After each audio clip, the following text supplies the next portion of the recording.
Welcome back to Have You Heard, the social media podcast by us here at The Social Shepherd, where we tell you everything you need to know about social if you work in digital. My name is Zoe, I'm the CEO here, and today I'm joined by...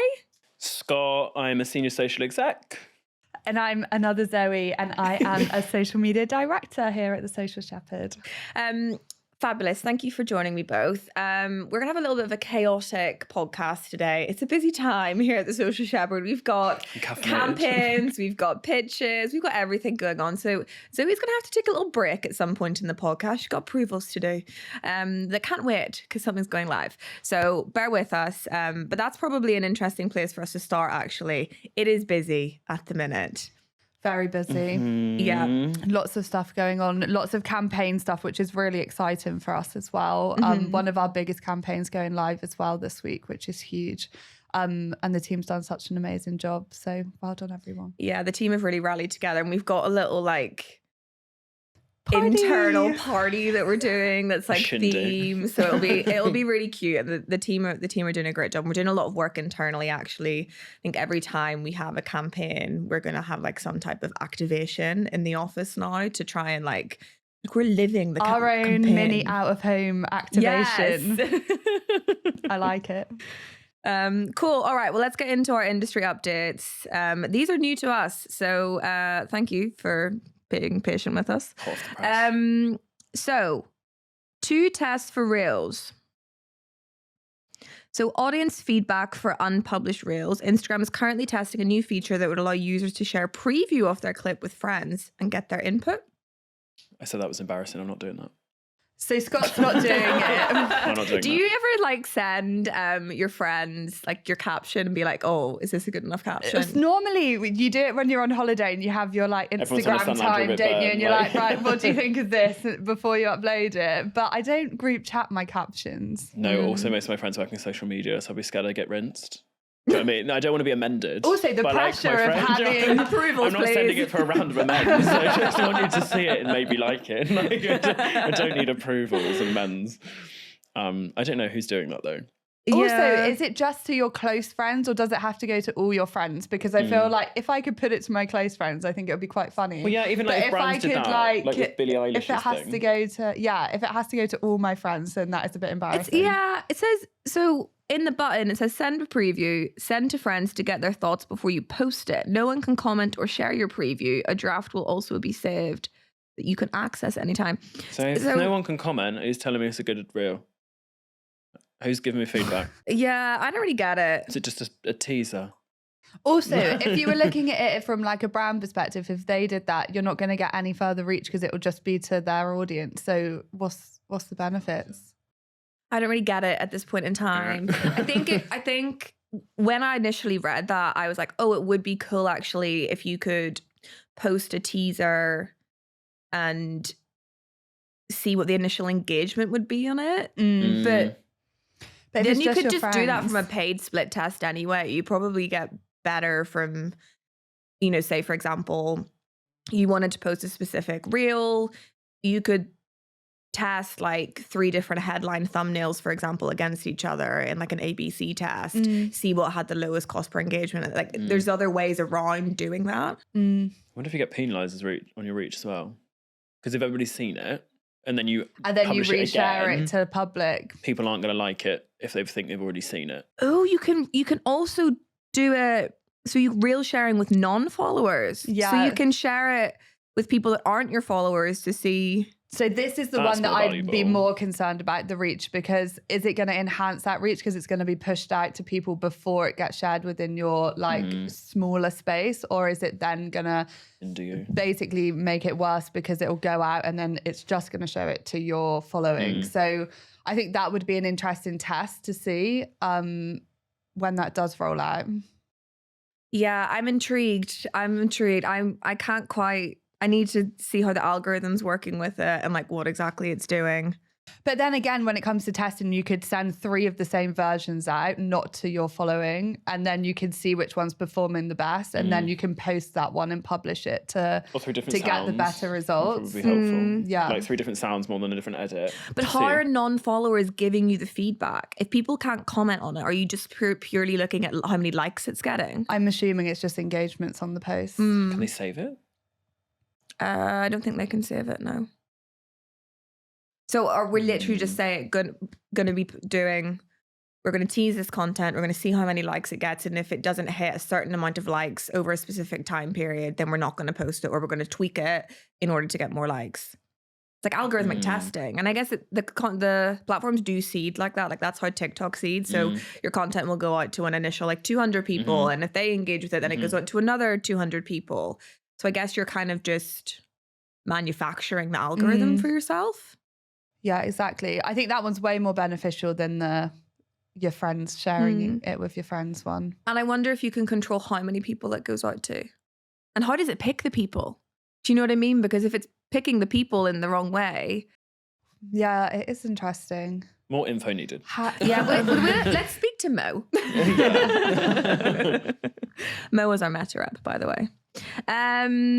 Cool. So Instagram comment prompts as well. So a beta feature, a beta feature that allows account owners to create custom prompts for feed and reel posts to encourage engagement. This prompt would appear at the top of the comments along with responses and be tagged with an author prompt label. So basically you can add the top comment to your post and it will be that authorized, what does it say? Authorized comment?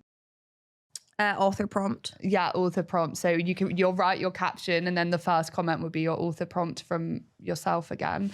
So again, I'm not quite sure the benefits of this because normally you would put your CTA in caption. So unless it's just putting your CTA and what you want your audience to engage with on that top comment, fine, but are people going to go to the comments? Is that going to be more visible? Are people actually going to interact that way?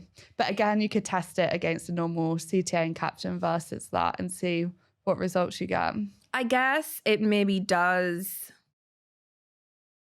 because they were testing links in comments for a while, like clickable links. So it could be something interesting to kind of play around with there. But yeah, I feel like these updates from Instagram are really random. Very random. Yeah, they're not the things everyone's asking for, are they? No, like what's the point in them? Anywho, well, thanks Instagram for that. Love you.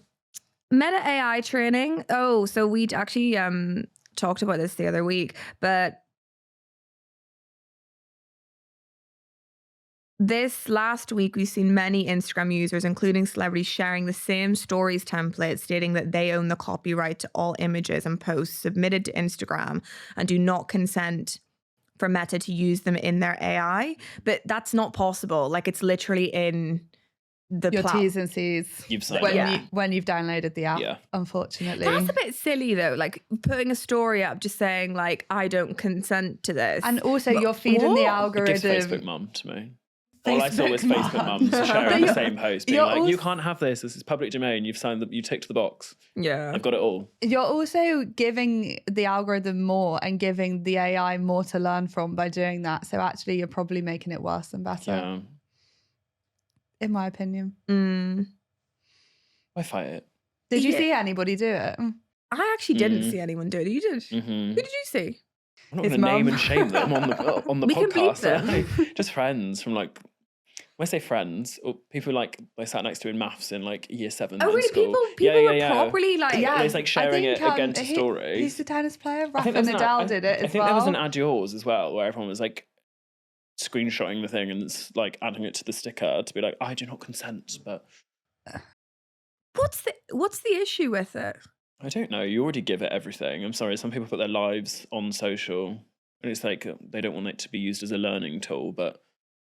I already know everything about you. You put everything on there. I'm afraid. Like, do you want to know something really spooky? What happened to me the other day? Okay. This is how scary it is. So I had my traumatic car crash, and then basically Zoe was in a non-fatal car crash. Just to clarify, okay? If you have to clarify, it's non-fatal. I just mean like she's okay. Like not on a ventilator. Don't go towards the lights. So I sent Sarah a TikTok, Sarah who works there, a TikTok yesterday on Slack. She viewed the video. And do you know when it says, oh, so-and-so's viewed the video you sent them? Yeah. An insurance company viewed the video I had sent Sarah on Slack. Creepy. How? That means Sarah What, would you got a have sent it to the insurance company. I don't think she did she? Well, it's a blame. But does she have a friend that works at the insurance company? No, What, so completely random. You got a notification saying this insurance company watched your video. Yes. After I had literally sent it to Sarah on Slack.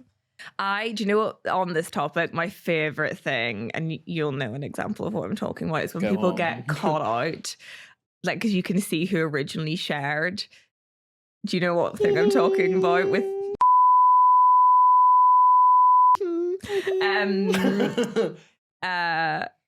Yeah, so I find it so interesting whenever someone shares something to you and then you can see who originally shared it to them, and I'm like, oh, okay. Yeah. I've had to do that now where I've got like a fake account, because I've done that where I've given like inspiration to a client, and then I'm like, why is the client looking at my personal Instagram account or my personal TikTok account? I've and had realised it's because that. I've sent the link I know. to, for example, like Rihanna, and then Rihanna's clients are like stalking my personal page. I'm like, no, give it like, go away. So I have to make my fake account to be like, send that one to them so they don't like find me. Oh dear. Cool. All right. Well, the AI stuff, I mean, sorry to break it to anyone that doesn't like that. You can't do anything about it. So I ain't going anywhere. yeah. Search capabilities for TikTok. So TikTok's testing the ability for users to take or upload a photo to find similar products in TikTok Shop. Cool. That's a good update.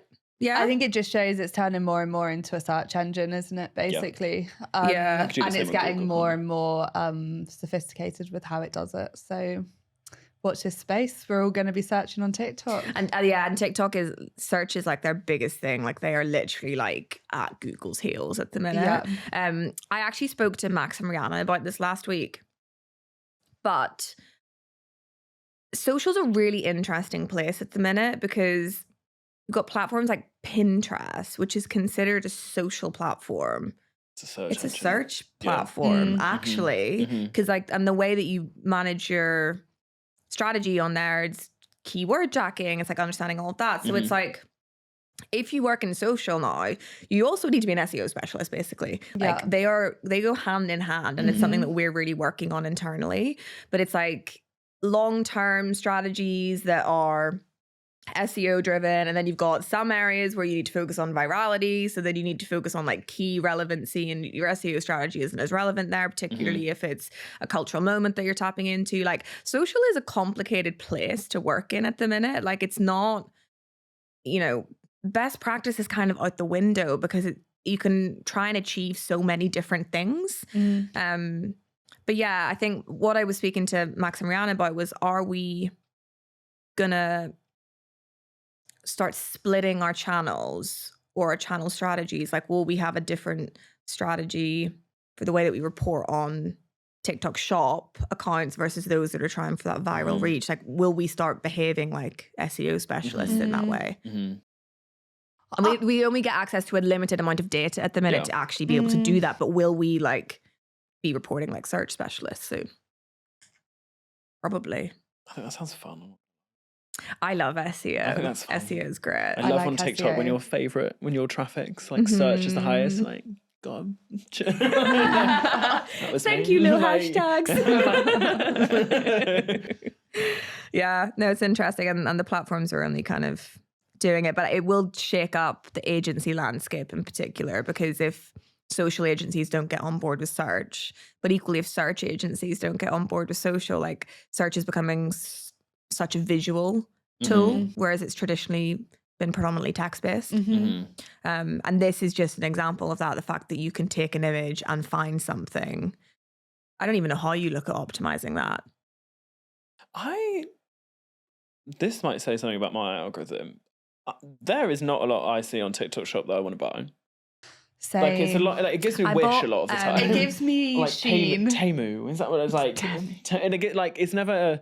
And it's always some like mum being like, I cannot believe these prices used to be £25. Click link now £5. It is like live it's shopping never, channel, yeah, like it's isn't never it? like I really want it. I think it will get better though. Like we have so many clients coming to us and they're like brands that you would not think will be on TikTok Shop. And they're like that pitch we just did. The big pitch. The big pitch. Oh, fingers crossed. But they are like a brand that you would not expect to have on TikTok Shop and they're like gunning for it. And I think... And they want to be leaders in the space when it comes to that whole landscape. So that will be really interesting compared to the shopping channels. Yeah, I think maybe it's just in its infancy and these things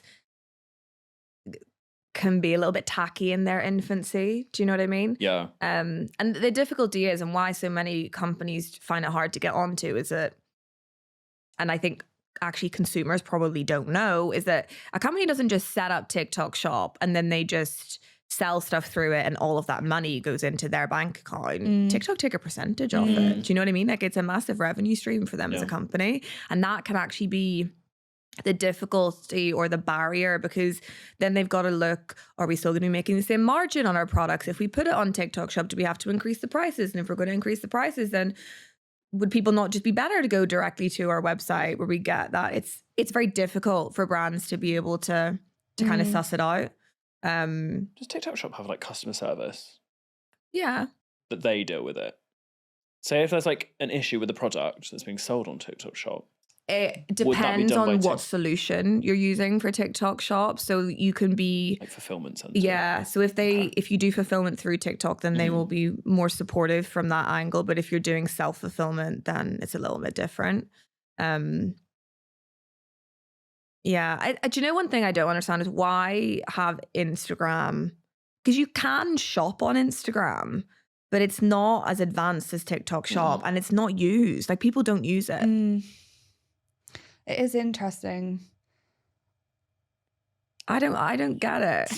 Like, why have they not made it? What's wrong? What are you laughing at? I don't know. I just don't know why people don't do it. Because I actually think it's static. What's going on? When did this get so low? Has that been going on the whole time? We've been left to film this podcast on our own with no production team members and it's all going wrong. Hello, my name's Scott and I will be your technical manager today. I do think though, the layout of Instagram Shop is a lot more aesthetic and a lot more shoppable and a lot more user-friendly than I would say TikTok is. Oh, TikTok is tacky. It's chaotic. Yeah. I go on there and I'm like, oh my God, I'm overstimulated. Whereas on Instagram, it's like lovely and like, it's a lot nicer. Yeah, I don't know if it's a put off though. Like I always think there's that thing where if something looks luxury and it looks clean can sometimes put people off because it is like, for example, like Zara, their website is a considered purchase. I don't want to shop there because your website looks so glossy and annoying. See, I shop with the Zara app. Same, easier. the app is way better. But like TikTok is kind of just fun.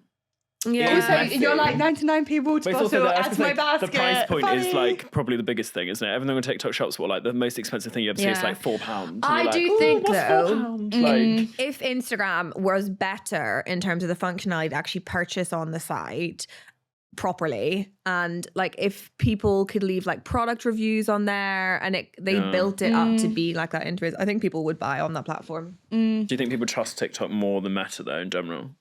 No. No, Do I not. would. Oh, no. I do. Really? In terms of like giving them my information, TikTok's not really doing anything. Meta changes everything all the time. It knows everything. Facebook and Instagram. It wants to know I would say where you to were me, born, I think your TikTok's... like when people put your date of birth, your birthplace, all your friends. It knows your relationships through Facebook. TikTok just sees me scroll looking at funny things. Yeah, but you've already added all your information before you downloaded the app. Where? What, on Facebook or TikTok? On TikTok. Yeah, but it doesn't know like my hometown. Yeah, Like, it you know when you're does. like, Yes, it does. It definitely not does. as much, but like you know when like when you, It's not your IP. yeah, but that's no. I mean, but when you sign up for Facebook, remember we're like 12 and you get your first account. Well, you you're give using it more like data, everything. Like, yeah. oh my god, I'm sorry, tech again. Just punching the microphone now. Sorry, Veronica.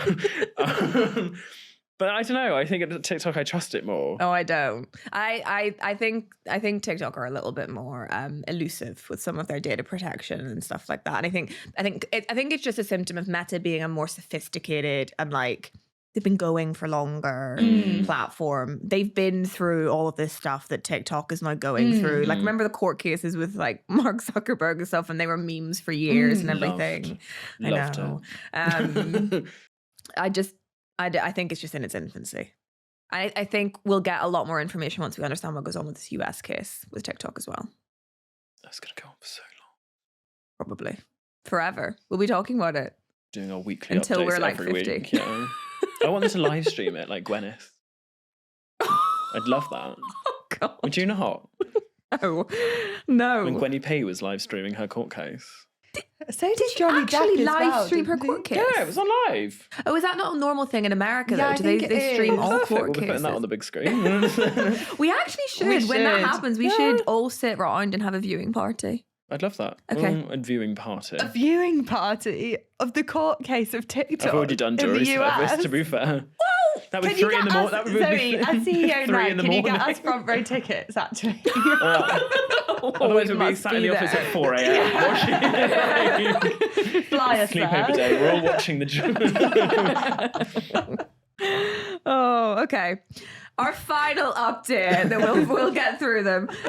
Google will now display ads on connected TV sets via Google TV network, selected smart TVs and OTT devices in the US, providing more ad placements for marketers. I thought they could already do this. Yeah, same. I Is thought it was that US already a though? selected placement. Yeah, same. Is that because we've got it and they haven't? Because that said US only, right? Also, who's got Google TV? Is that a thing? When I stayed at Sonder in the US, they had a Google TV. I don't know anyone in the UK with a Google TV. Neither. Apple TV, not Google TV. Maybe this is a US only. Maybe. Maria, But drop in the anyway, comments. pretty. Let's. Should we dial Maria in? Yeah. Sydney, what TV have you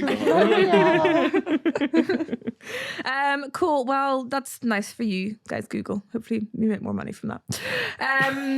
Alrighty. So highlights of the week. Adam Mosseri has interviewed Colin and Samir. This is really bad, but who are Colin and Samir? Colin and Samir. Colin Firth. Adam Mosseri. I'm really sorry. This is actually like down to my knees. So I'm going to have to just move. Oh, so it's just Colin and Samir as a YouTube channel, and Adam Mosseri went on Their as a YouTube guest. channel. Yes, Okay. fine. God, how much do they pay to get him on there? They might not have paid, to be fair. A guest spot. I do really like the fact that he really invests in his personal brand and is quite like honest for the platform. Like I love an Adam Mosseri update on Instagram. Yeah, I agree, actually. It is very trusted, I think. Mm-hmm. I don't know. Really? His updates never come true. Oh. He always like gives an update and he's like, we're testing it. But it's a nice How teaser, long? isn't Yeah, it? it's not a tease if it never happens. It's a lie. A tease means it happens. He's always like, we're going to do all these things. And I go, right? Where are they? They don't happen. Oh. So it's like big updates that never happen. But Maria has very kindly given us a summary of their conversation. Mm-hmm. My eyesight's not very good, actually, so I'm going to have to zoom in very far on this. Apologies for anyone watching. Sends per reach is the key metric to look at to judge the performance of your content. Of the people who saw it, how many of them sent it to a friend, because that tends to be the content that does the best. Mm-hmm. I mean, we know that, and that's why we have weighted engagement Well, rates. me and Scott sat down and we were looking at it and we were like, well, isn't that a bit obvious? It's also kind of like virality rate. Yeah. That's what it is. Like, that's what I'm saying. You wouldn't read that and go, Well, and I it never also, knew. it's like contextualize. I mean, I guess this is Instagram specific, but if we took that and put it on TikTok, that's going to be a good way to look at content that you are trying to go viral for, but it's not going to be a good way to look at content that's SEO focused necessarily. Yeah. So it depends what you're trying to achieve. But this is not abnormal. Like we have our weighted engagement rate. We've always known that. I just don't get who this podcast is for then, because us as professionals, we all know this. So is this for like amateurs in the space? What content do Colin and insert a second I've forgotten. Samira. Usually God, we're gonna have make. to live investigate. Yeah. I'm just like wondering if the podcast is like Adam, you're not giving us anything that we don't already know. It does feel like socials for Why beginners. don't you send them a letter? Say you'd like better. This is a updates. counter argument, Adam. Get on our podcast if it's free. Come on. I've got some questions. They do a podcast about creators for creators. So I guess they're talking about it from a creator perspective to try and teach them how to have content that makes more sense. Okay, I forgive him. Yeah. I Shares per impression is now the most important factor when it comes to reach on average. We were talking about this. We don't know if this means it's kind of like where you said it's like control groups of like goes to first 200 for it to get pushed out further for reach. Does your video have to be sent a certain amount of times by the amount of views for it to keep getting there'll be pushed? like triggers that they have within the algorithm to say like X amount of shares equates to that and stuff. But then again, isn't that a bit obvious? Yep, it is. But they also put that Sorry, thing out Adam. that CTAs that are obvious, that are like action based and potentially going to be penalised. So you can't have a CTA that's like send this to everyone because apparently that's not encouraged anymore. So you just have to have content that is good enough to be sent. I think you've just got to think about your like narratives a little bit more carefully in terms of who, in what situation would someone want to share this to someone. Yeah, I agree. Next one is Mosseri said that TikTok being banned in the US is a concern from the perspective of more and more platforms being banned in more regions. Quote, and countries and governments using that stick as a way to push their own agendas. We've seen this for a long time. This happened with Snapchat, didn't it? Was it in China? So, yeah, and TikTok's already banned in India. Exactly. So I think it's just politics. It is. Yeah, I find that weird for him to say because of all the, not to get political, well it is about politics. When it was like Trump Biden, both parties using Facebook so heavily for their like targeted ads. He's like, oh, but they're nervous about the politics. He's made money out of politics being on his platforms. So much money out Do you know of what I mean? it. So him saying there's a concern, probably not that big of a concern. I like, it's hard. Whenever countries ban certain social networks, can they really do that? Do you know?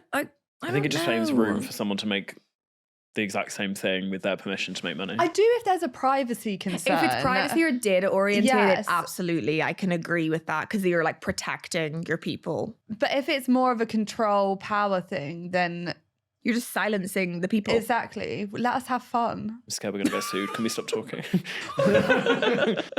Those opinions were not mine, James. Around half of all video impressions are viewed with sound off. I would love access to that data. We said we're only watching it if I'm forced to watch it with no sound. If I'm scrolling, I've either got headphones in or it's playing out loud. Or if you're on the bus and you've forgotten your headphones, that's when you listen to silent. It's not by choice. It's by necessity. I remember when I first started in marketing and this was still the case way back then. And I do think it's true, which is obviously why we always say like subtitles on everything, et cetera, to get that higher completion rate. But I do it. We said I do it. Yeah, you. I don't. I do it. I first said it's like watching Netflix with the sound off. I watch stuff on social without the sound on. Sometimes, again, it's When is the situation? Like if if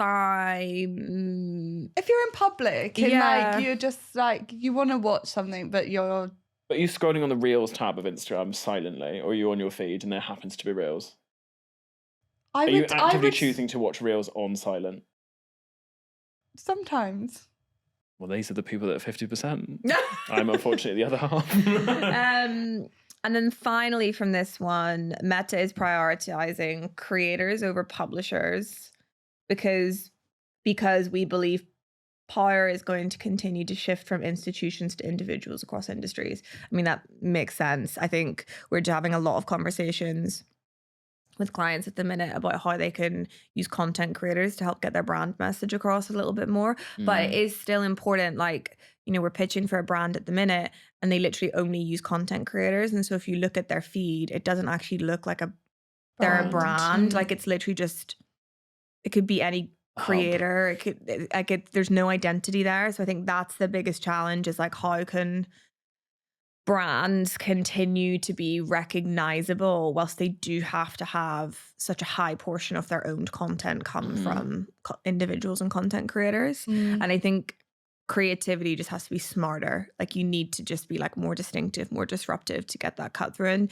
disruptive doesn't mean that you have to like be the funniest in the room or the loudest in the room. You can be disruptive in like subtler ways if that doesn't align with your brand. But it makes sense that they're prioritizing creators over publishers. It just obviously makes our job more difficult as an agency that works with brands. Fun. Cool. All right. What else do we want to talk about today? We've been chatting about some Euros campaigns we've seen. Yeah. So first of the Euros today. Euros start today, or our campaign today? Yeah, no, they start today, and our big campaign goes live today. Woo! Which is super exciting. Which is really exciting. But we have also seen some other campaigns from other brands that we have shared internally as well, which we think, you know, just disruptive ones. I saw the British Heart Foundation one, which I thought was really disruptive from them. Maybe a bit too disruptive, but I really liked it. And Scott, your one was? Mine was Specsavers. Interesting. Yeah, sorry, I'm hideously unprepared. I don't know the quote. I do know the quote. It's their brand. One. I can't do it in Spanish. Do the Spanish one. I can see if I can find the Spanish one. Let's see if that GCSE still works. Oh God, Maria's gonna hate me. Tiberius Haba Ido a Specsavers. So basically, they've translated "you should have gone to Specsavers" into the language of every single Euros. Oh, cool. Country. So it's like an out-of-home campaign. So basically, and I think they've done it so that the English is on the right because we read from left to right. So you read the one that's in the other language first. And then it's like, I should have gone to Specsavers to kind of like trick you. Not as shocking as the British Heart Foundation one. That was. Have you seen that one? No, I'll have a look at it afterwards. What was the tag? It was England. Do you know the famous saying, England till I die? Yeah. It was England until I died. And then it was all these like children basically next to like the England flag with that quote over it. Oh wow. Yes, British Heart Foundation. Yeah. This is It's like That was another out-of-home people. activation as well. But I just thought it was a really clever, disruptive campaign. Yeah. Makes you think as well. Exactly. Which is needed. They're also huge. But yeah, no, it's been we've had a lot on this week, and yes, our Euros campaigns. We're gonna play football in the office later. I think we are. Are you two in the office Sweepstake? Yes. Nope. I was on holiday when it was done. So What country did you get? I have Croatia. I have Poland. So you're both not winning anything. Croatia beat England. I don't know. I actually know nothing about football, so yeah, I'm pretty poor on this. Cool. All right. Well, what have you guys got coming up next week? I'm on annual leave. So, you're on annual leave. Where are you off to? I'm off to Malaga with some friends. We've got a villa. Lovely. So I will be burning to a crisp next week. But after that, we've got a kickoff of a rebrand. For a client? For a client. So we're just taking what they're rebranding TikTok. and trying to it's the bring new over generation. Oh, I know what we're doing. Yes, I know exactly. So that should be starting up fully. So that's exciting because it's a whole new rebrand and some new fun content. We're changing the way we're shooting to be a bit more highbrow for them. Okay. So that'll be exciting. Very nice. Zoe? I am in new business next week. Lots of new business next week. Lots of decks that need finishing and pitches as well, which is my focuses next week. So yeah, we've been on a bit of a big new business. What would you call it, Zoe?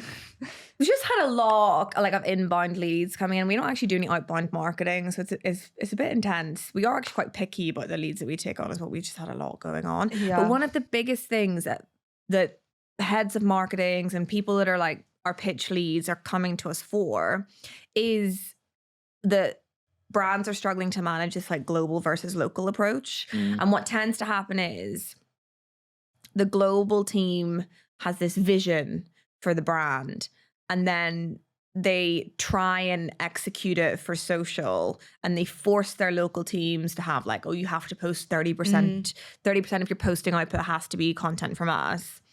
But the content that they create for social has been created by like a creative director who doesn't understand social, and then their content just falls flat. So we get it from both angles. We get it from the global teams going, help us make our content more socially optimized. And then we have to go, okay, but you're gonna have to actually listen to us. Like you're gonna actually don't send me a PDF to post. have to like, like take our advice here. And then we get it from the local teams coming to us. If it's like a regional brief, for example, being like, can you please help us teach our global team how to do this properly? Or we'll be pitching and they'll be like, oh, so we do have to flag that we have to post 30% of content from our global team. It's really annoying. There's nothing that we can do about it.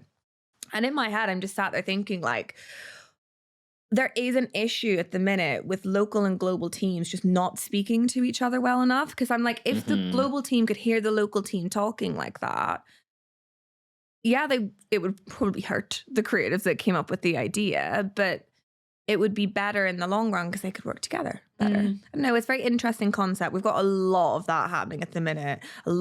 So many brands coming to us just trying to manage that conversation. Yeah, I said we should do a podcast on it because literally 60% of the pitches at the moment is that basically. And we've got a lot of learnings. A lot. We've done it a lot, and we've been through a lot of pain points, and it's hard to navigate. Yeah, it's hard, and like social is still like a bit of an unknown territory for a lot of brands in terms of how to structure a team, how to manage social. A lot of brands fall into the trap of just a one-man band. Like, oh, we should do this, so we'll do it type thing. And it's like, I don't really think social works like that anymore. Like you actually need to think, what am I trying to achieve here? And what part does social play in that? And tailor what you're doing there to achieve that from a wider brand perspective. For sure. For sure. Right, well, I'll let you both get back to work then because you're really busy, but thank you so much for joining me. And thank you for listening to this really chaotic version of Have You Heard? We'll be back again next week. But yeah, have a fabulous week.